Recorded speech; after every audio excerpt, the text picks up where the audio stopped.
Mona Lisa, pode ir. Pronto? Então Sim. vamos lá. O nosso segundo tema é sobre a declaração do ministro da Economia, Paulo Guedes. Hoje cedo, o presidente Bolsonaro reiterou, que o ministro é quem comanda a economia do nosso país. Logo depois, o ministro fez críticas ao funcionalismo público. Paulo Guedes disse que os funcionários públicos têm que fazer um sacrifício pelo país. Aí as aspas dele, eu vou falar aqui, mas hoje nós vamos fazer diferente. Nós vamos ouvir Paulo Guedes. Ele falou, não adianta ficar em casa com geladeira cheia assistindo a crise, disse o ministro. Vamos ouvir o ministro e depois eu faço a pergunta para o debate desse segundo tema. Vamos lá. Precisamos também que o funcionalismo público mostre que está com o Brasil, que vai fazer um sacrifício pelo Brasil. Não vai ficar em casa trancado, com geladeira cheia, assistindo a crise, enquanto milhões de brasileiros estão perdendo emprego. Não, eles vão colaborar. Eles vão também ficar sem pedir aumento por algum tempo. Ninguém vai tirar, e o presidente disse, ninguém tira direito, ninguém tira salário, ninguém encosta em nenhum direito que existe hoje. Mas, por atenção aos brasileiros, para nos ajudar no combate a essa crise, não peçam aumento por 1 ano e meio. Contribuam com o Brasil. Então, Paulo Guedes foi duro demais com o funcionalismo público, sim ou não, Caio? E por quê?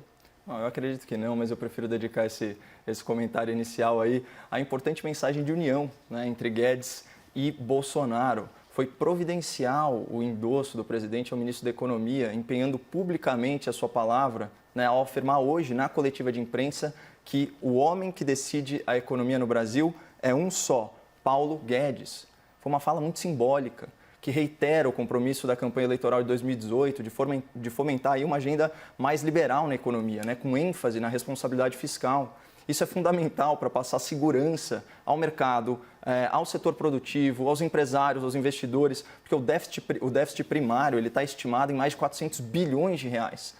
Ou seja, assim, traduzindo, o rombo nas contas públicas só desse ano pode ser maior que metade de toda a economia com a reforma da Previdência em uma década. São números assustadores. E para ficar naquela metáfora do casamento que o presidente tanto gosta, a partir dessa renovação de votos, vamos dizer assim, entre Bolsonaro e Guedes, mutilar o Ministério da Economia para comprar apoio político do Centrão vai pegar muito mal. Na minha avaliação, seria moralmente indefensável. Não existe desculpa republicana, por exemplo, para você amputar a pasta do trabalho e entregar ela numa bandeja de prata para os fisiológicos do PTB, que é o partido capitaneado por um mensaleiro condenado, Roberto Jefferson. É aquele mesmo cacique que se orgulhava de ter apertado as mãos inocentes do Lula, olha só. E também a partir dessa renovação de votos, fica aí subentendido que o ministro Guedes ele volta a ter protagonismo em todas as decisões relativas à economia, o que não estava acontecendo recentemente. No anúncio daquele programa Pró-Brasil, que reúne os estudos de investimento da ordem aí de 250 bilhões de reais, nem o ministro Guedes, nem qualquer um dos seus secretários estava presente. E pior, semana passada, antes do pedido de demissão do Sérgio Moro, circularam tanto na internet quanto no horário nobre da TV aberta, matérias desconstruindo Paulo Guedes e a sua visão liberal para a economia. Nessas peças, o ministro era responsabilizado pela alta recorde do dólar e era acusado de ser insensível aos mais pobres, então apanhava nas duas pontas. Em uma das reportagens, um economista entrevistado, certamente selecionado a dedo, disse que o general Braga Neto surgiu como um líder para resolver os problemas da economia, vejam só, já que a equipe do Paulo Guedes não estaria preparada para um momento de crise como esse. E assim, parece uma piada, porque o ministro da Economia ele tem um time estelar. A competência técnica dessa equipe é reconhecida até pela oposição. Então, se eu fosse um cara que enxergasse segundo as intenções, eu diria que foi um ataque cirúrgico e teleguiado de Brasília. Atingiu Paulo Guedes, poupou o governo e ainda ofereceu a milhões de espectadores uma solução, a liderança do ministro da Casa Civil, o general Braga Neto. Mas hoje, felizmente, o presidente da República pôs fim a essa intriga palaciana, esperamos que de uma vez por todas. O plano de Guedes para a economia estava funcionando, pessoal. Em 2019, o PIB cresceu de forma sustentável, foi alavancado pela geração de mais de 640 mil empregos formais, aumento de 2,2% no investimento privado e pelo crescimento do consumo das famílias. Esse é o verdadeiro motor da economia, o setor privado. E é esse o setor que está pagando sozinho a conta pela paralisação econômica durante a pandemia. Por isso que faz sentido, sim, a colocação do ministro Guedes. O funcionalismo público, especialmente a sua elite, precisa participar do esforço nacional de enfrentamento da crise. Né? Não tem essa de imunidade financeira ao vírus. Mas isso a gente pode discutir em detalhes aí ao longo do debate. Augusto, por favor. Vamos lá. O ministro Paulo Guedes é um homem experiente, bastante experiente. Ele também é uma quase unanimidade no mercado, de onde ele veio. Um homem extremamente respeitado. O ministro Paulo Guedes tem um problema que eu me sinto bastante confortável em dizer, porque é um problema baseado em fatos. Ele tem um problema de comunicação. Acho que, como outros membros do governo federal, ele usa frases e às vezes faz colocações absolutamente intempestivas e absolutamente duras e muitas vezes desnecessárias. É só a gente pegar, num passado recente, o ministro Paulo Guedes falou do AI-5, numa sugestão completamente fora de momento. Teve aquela frase extremamente infeliz, para dizer o mínimo, sobre o fato de empregadas domésticas estarem indo muito para a Disney. Comparou servidores públicos a parasitas. E agora faz uma fala ao lado do presidente, o que mostra, sim, que o presidente, percebendo o seu isolamento completo, tenta trazer o último pilar que ainda está próximo dele, que é o ministro da Economia, para perto, para fazer uma manifestação ali na porta do Palácio do Planalto. E o ministro Paulo Guedes, então, me solta uma frase que foi transcrita e nós pudemos assistir aqui. É uma frase completamente sem sentido neste momento. E digo por quê. Ele fala, então, que os servidores de geladeira cheia, enquanto outros estão aí tentando salvar os seus empregos, poderiam não pedir um reajuste no futuro. Primeiro, tem algum pedido de reajuste sendo tratado neste momento? Há alguma campanha dos servidores públicos na internet, no Congresso, nas ruas, em manifestações, pedindo reajuste de salário? Algum tipo de reajuste? Não, não há. Então, primeiro, é uma fala completamente intempestiva, porque levanta uma polêmica, cria uma antipatia com o servidor público, sendo que o servidor público, neste momento, não está pedindo absolutamente nada. Me parece muito mais uma fala midiática, uma fala para mandar sinais para o mercado, uma fala que tenta aproximar ele cada vez mais do presidente, o presidente dele, para mostrar que há neste campo uma certa estabilidade. E é uma fala, de certa forma, eu diria até demagógica. Porque o congelamento dos salários, caso ocorra, caso haja um pedido, não é sequer uma proposta, não há nenhum partido que levantou isso até agora. O Partido Novo até levou isso em algum momento e retirou dentro de uma das PECs que estavam em votação. Então não há qualquer discussão.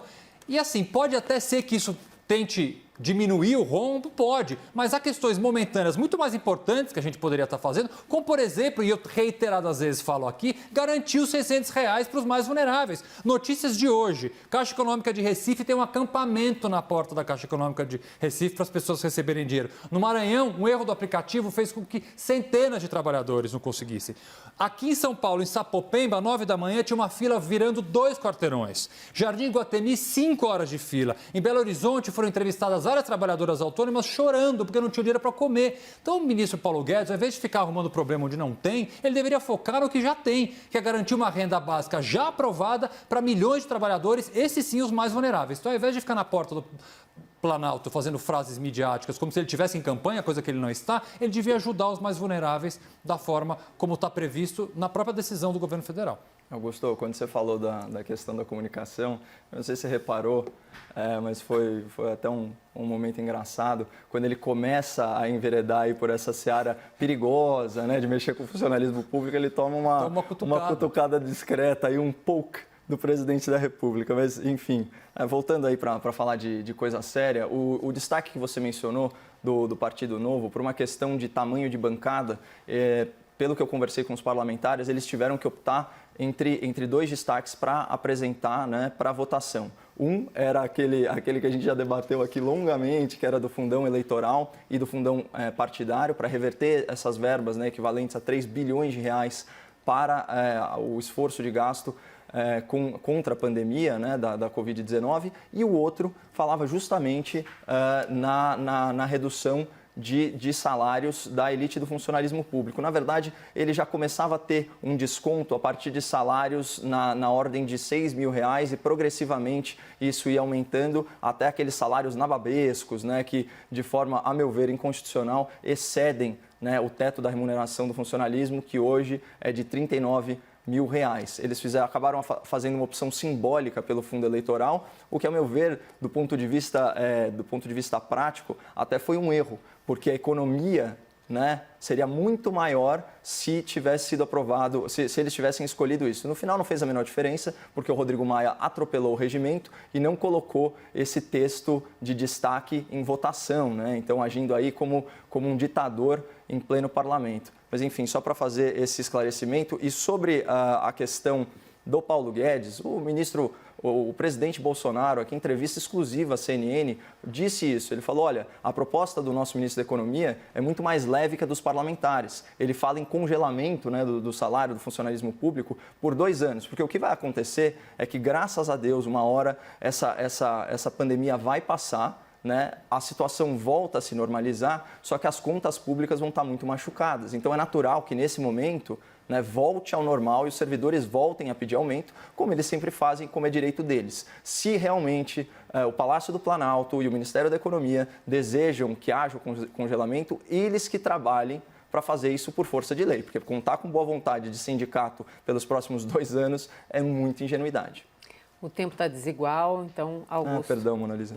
Sem problemas, estamos aqui contando. Já falei que minha proposta é ter um reloginho para cada um. Mas vamos lá, enquanto não tem, eu fico aqui olhando. Mas Augusto, quando a gente favor. concorda, eu nem me importo em ficar o tempo desigual. Quando a gente discorda, que eu quero ficar tentando entrar no meio.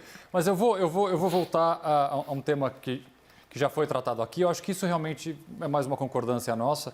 Mas por que não se discutir de forma concreta, de forma transparente, se suspender salários da elite, do alto funcionalismo público? Eu acho essa uma medida que precisaria ser discutida, precisaria ser levada ao parlamento, precisaria ser uma proposta do próprio ministro Paulo Guedes, uma proposta concreta, porque hoje o que a gente aconteceu, na verdade, foi uma fala de campanha, que é uma coisa assim, absolutamente fora de tom, fora de momento, que reiteradamente, e isso não é, na verdade, exclusividade do ministro Paulo Guedes, uma série de membros do governo federal tem essa impulsividade de falar. Uma coisa que eu já disse aqui, que é muito parecida com a política americana, o pior da política americana, na verdade, não o melhor da política americana, de estar sempre em campanha. Essa necessidade, quase que uma urgência de se manifestar em redes sociais, muitas vezes em primeiro lugar, inclusive, de se manifestar sobre todo e qualquer tema, de fazer piadas, de fazer charges. Gente, volto a dizer, estamos no meio da pandemia. É momento de, num pronunciamento do lado do presidente, fazer uma suposição que evidentemente desagradou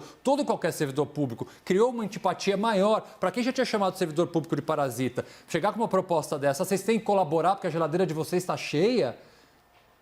É extremamente antipático, para dizer o mínimo, esse tipo de discurso. Então, por que não tratar de uma questão específica, concreta, que é, vamos discutir, então, a suspensão por 3 meses, ou uma redução, não uma suspensão, uma redução no salário dos altos servidores públicos, da elite do funcionalismo público, para ajudar nessa pandemia? Por que não apresentar uma proposta mais concreta assim, ao invés de ficar jogando frases de campanha, sendo que o ministro Paulo Guedes campanha nunca fez, porque no cargo dele não é eleito, tenho certeza que não pretende se candidatar a nada em 2022. Qual a necessidade de se manter um discurso de campanha a todo momento? Eu realmente não entendo. Não é só campanha, tem uma sinalização importante. Agora, durante o dia, o presidente do Senado, Davi Alcolumbre, também falou que pretende, então, incluir essa contrapartida envolvendo os servidores municipais, estaduais e federais por 18 meses, 1 ano e meio, nesse projeto aí de ajuda financeira da União, que deve ser votado ainda nessa semana. Caio?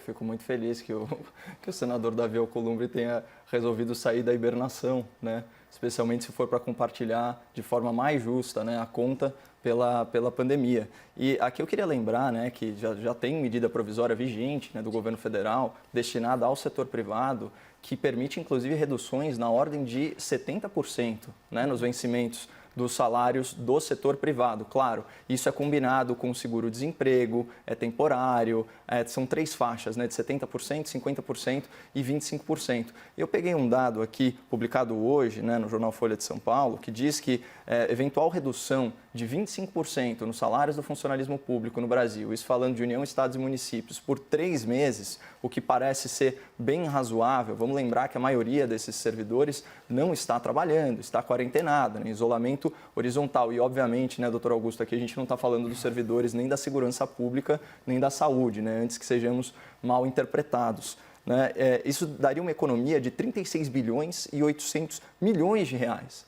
Gente, isso daí é meio ponto do PIB, isso daí é mais do que o Bolsa Família, do orçamento anual do Bolsa Família, sabe? Isso é relevante. Ó, eu peguei uma outra reportagem que diz o seguinte, desculpa aborrecer o espectador aí com aspas, mas olha só, de acordo com dados do Tesouro Nacional, portanto fonte oficial, os gastos com funcionários ativos de União, estados e municípios aumentaram, né, de 12% do PIB em 2014 para 13,6% do PIB, ou 927 bilhões de reais, isso em 2018. A gente está falando de quase 1 trilhão de reais. Então, se a gente tem uma urgência de caixa, né, que não vai impactar sobremaneira tantas pessoas, quando a gente fala de funcionalismo público, a gente está falando aí de 12%, 11 a 12% da força de trabalho, 11 a 12 milhões de servidores, né?